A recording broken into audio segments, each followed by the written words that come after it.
हे तुम्ही बघताय झाडाला आंबे बऱ्यापैकी आहेत आंबे बघा.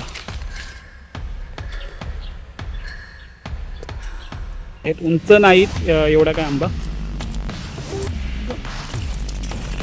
तुम्हाला विकत हवे असतील तर तुम्ही मला जरूर संपर्क करा. आपण तुम्हाला पोचवण्यासाठी भरून ठेवणार नाही खोपीमध्ये. कधीपासून काम सोनीबाई बरी आहेस ना? नाही काय वनवा लागला तो गेले सगळे.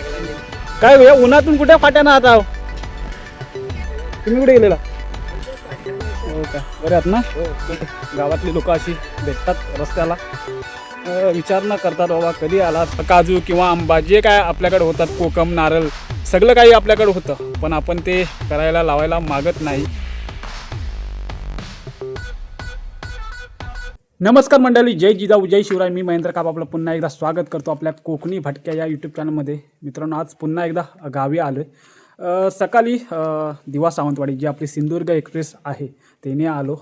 ती माणगावला जवळपास 9:30ला पोचते, पण आज अर्धा तास उशीर झाला आणि 10 वाजता ती माणगावला पोचली. आणि तिथून आलो मी बोरगडला, खरवली बोरगड जे माणगावमध्ये आहे, ताईकडे माझ्या बहिणीकडे. त्यानंतर तिथून मग भाऊजींची आपली बाईक घेतली आणि मी आलो आपल्या गावी म्हणजे गायमुखला.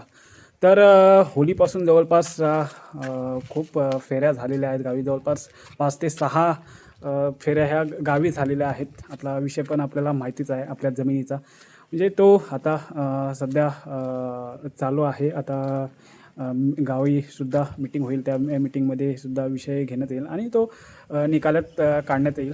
जो काही जमिनीचा पूर्णपणे विषय आहे तो मी आपल्या समोर मांडण्याचा मी प्रयत्न करेन, पण सध्या थोडं चाललं आहे. तर जे काय असेल ते मी तुम्हाला कळवेन. आज गावी यासाठी आलो आहे ते मी आता पुढे दाखवेनच. आणि जमिनी का वाचवाव्यात, जमिनी कशासाठी राखाव्यात ह्या मी आज तुम्हाला दाखवतो. तर चला आपण जाऊया.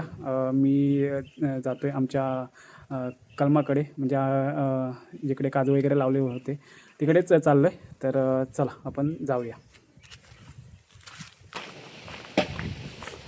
हे बघा मित्रांनो, आता फाटी फोडत आहेत आपले भोले बाबा. बघा फाटी भरून ठेवणार नाही खोपीमध्ये. हां, कधीपासून काम करताय उन्हातून? उन्हातून काम सकाळपासून करताय एवढ्या? हो काय, कोणाची आहे ते? अच्छा, यांची. हो काय. आणि इकडे सोनीबाई बरी आहेस ना? सकाळी आलो, आता आलो जरा इथे कलमाकडे जातोय. हो बरे आहेत सगळे. काय हा? हो मोठे झालेत आता. ते काय एक कामाला जातो आता. हां हे का इकडे पण फाटी फोडतात निंबाड्याची, यांची सोनीबाईची तामणकरांची. आणि इकडे आपण आता इकडे चाललो आहे. बरे आहेत ना? मगाशी आलो. कुठे बघा तुम्हाला पण घेतोय. काय होतं काजू जगलं काय होतं? नाही काय वनवा लागला तर गेले सगळे. आग लागली त्या तार जवळ आली ती काय करतील? काय करणार आता. मग तुम्ही कुठे गेले? अरे त्या बकऱ्यांच्या लेंड्या परी बांधायचे ना बकऱ्यांची दगडीवर. अच्छा, तो त्या लेंड्या शाप काढायचे. हो काय. त्या लेंड्या काळे शाप काम चालू करायचं. अच्छा, आपणच मिस्त्री. बरं आहे.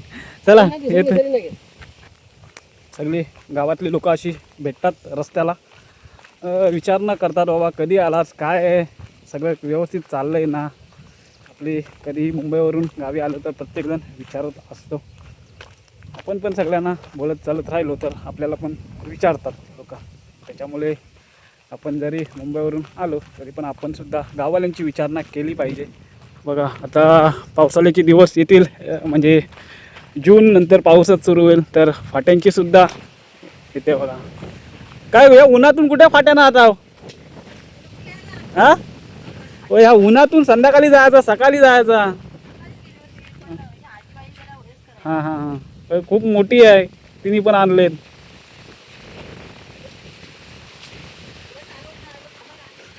हां बघा आता पावसाळ्याचे दिवस येतील तर आता लोक फाटी वगैरे भरून ठेवतात. अजून आपले बाबा आहेत म्हणजे प्रत्येकजण रस्त्याला कोण ना कोणतरी भेटतोयच.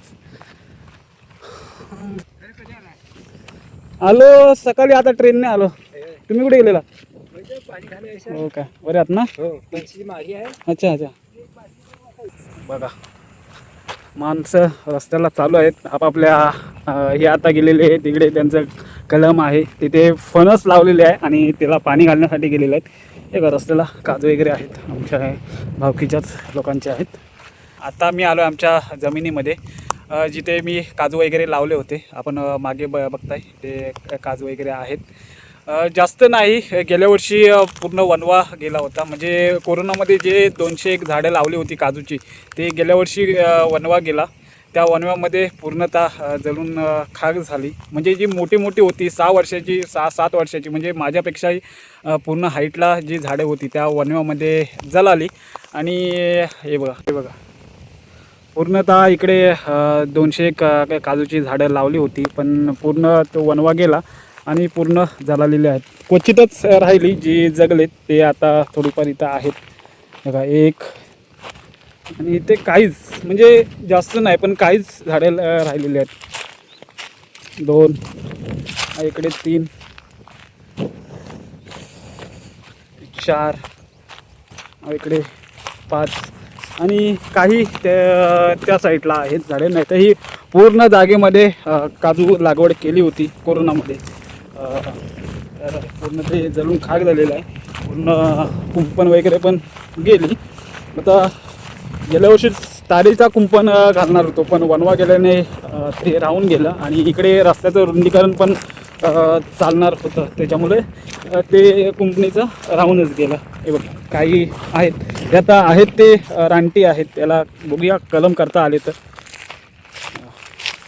खूप मोठी मोठी झाडं होती. हे बघा हे झालेले आहेत. आणि मी आता तुम्हाला जमिनी का राखून ठेवायला सांगते ते आता मी दाखवतो. बघा आता आलो, हे आपला काजूचा प्लॉट आहे आणि इकडे आपला आंबे आहेत. तिथे जिथे आंबे आहेत ते पण इथे बाजूलाच आहेत. बघा आंबे मोठे आहेत, दिसतात इकडे. तर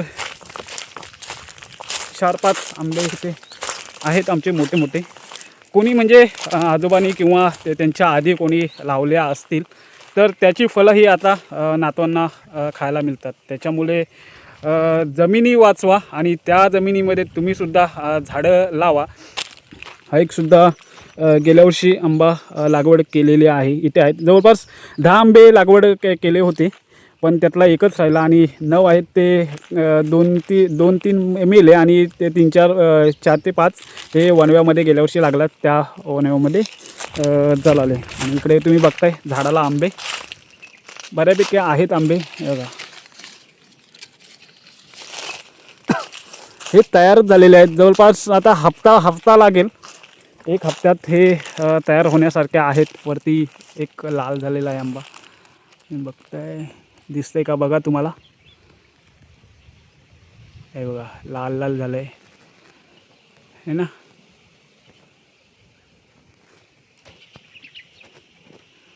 दिसलं? आणि इकडे आंबे आहेत, बऱ्यापैकी आहेत.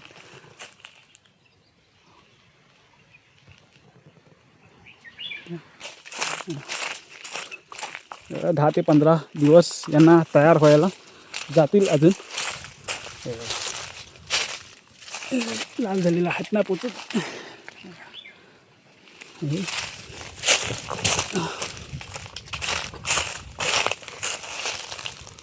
मोहर खूप आला होता या आंब्यांना. मोहर एवढा बघायला भेटला होता की असं वाटलं होतं की पूर्ण आंबा झाड हा जमिनीला टेकल की काय आंब्याने.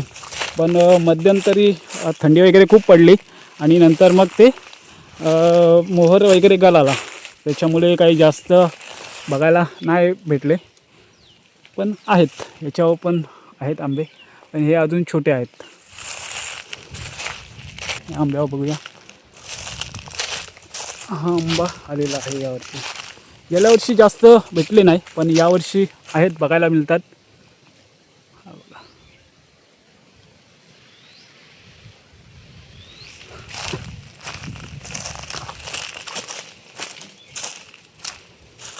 अजून तयार व्हायला वेळ आहे यांना.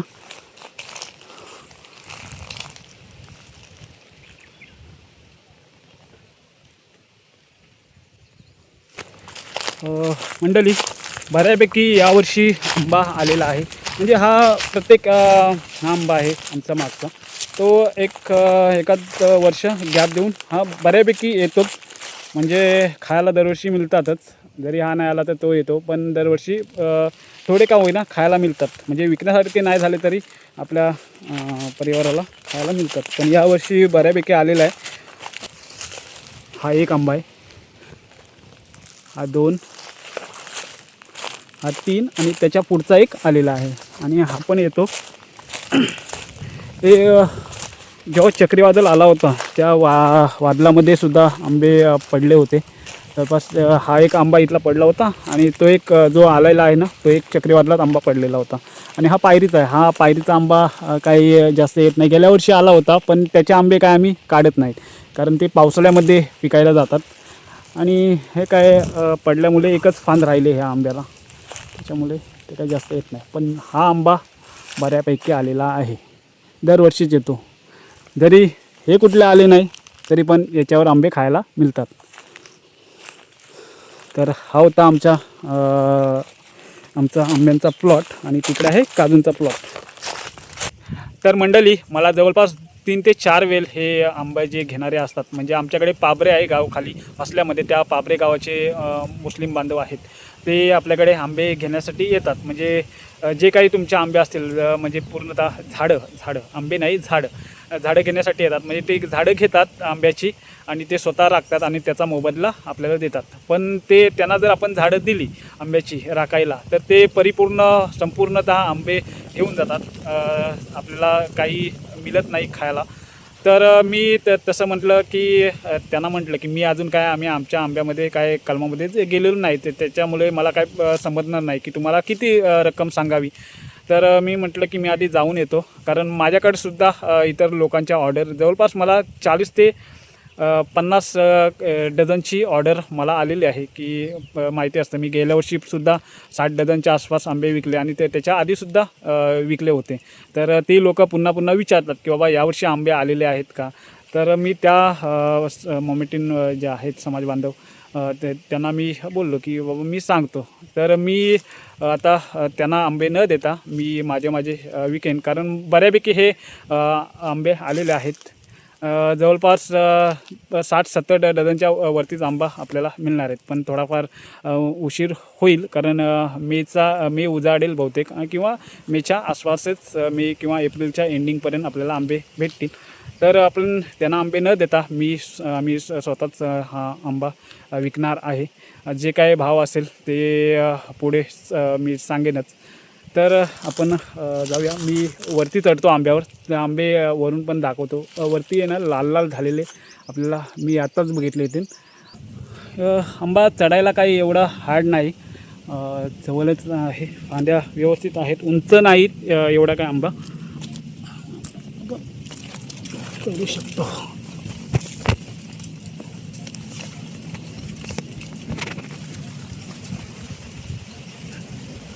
बस पूर्ण आता वरती चढलेलं आहे. फक्त आंबे, बऱ्यापैकी आंबे लागलेले आहेत.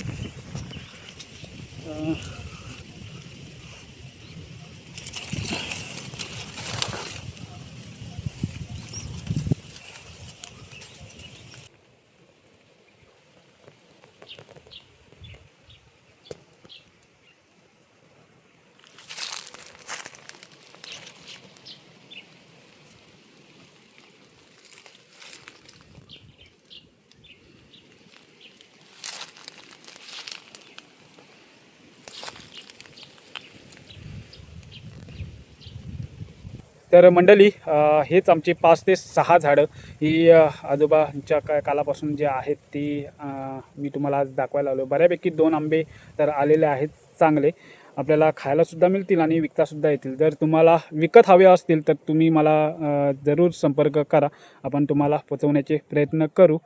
आणि एक सांगायचा महत्त्वाचा मुद्दा म्हणजे, जर तुमच्या जमिनी असतील तर आपल्या सातबाऱ्यावर सुद्धा काजू किंवा आंबे झाडे मिळत असतात आपल्या सरकारी कृषी खात्यामधून. तर ते तुम्ही जर आपल्याला विकत घेता आले तर तुम्ही एकदम फ्री ऑफ कॉस्टमध्ये आपल्याला सरकारी कृषी खात्याकडून सुद्धा झाडे मिळतात.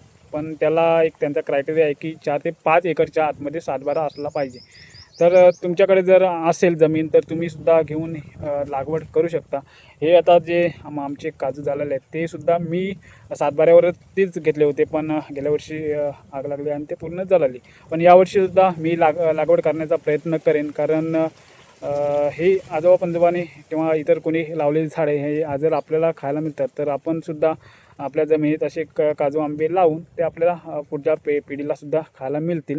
आता आपल्याला मोबदला नाही मिळाला तरी आपल्या नक्कीच पुढल्या पिढीला मिळणारच आहे. त्या उद्देशाने आपण लागवड वगैरे करावी, कारण आपण आपल्या आजूबाजूला जे बिल्डर उतरतात ना ते सुद्धा आपल्या जागा घेतात आणि प्लॉटिंग करतात किंवा काजू आंब्यांची झाडे लावतात आणि मोठ्या भावामध्ये ते दरवर्षी विकत असतात. ते लोक करतात, मग आपण का करू नये? आपल्या जमिनी असून आपण बोलतो की काही होत नाही, पण जर केलं ना तर सगळं काही होतं. त्याच्यामुळे मी अजून एकदा बोलेन की जमिनी असतील तर तुम्ही बिनधास्त लागवड करून टाका. आता नाही फायदा मिळाला तरी पुढल्या वर्षी पुढल्या पिढीला फायदा नक्कीच होईल. तर मित्रांनो, ही मी व्हिडिओ इथेच थांबवतो आहे. तर आपली ही व्हिडिओ आवडली तर व्हिडिओला लाईक करा, शेअर करा, कमेंट्स करा आणि आपल्या कोकणी भटक्या या यूट्यूब चॅनलला नक्कीच सबस्क्राईब करा. तर चला मित्रांनो, काळजी घ्या. धन्यवाद.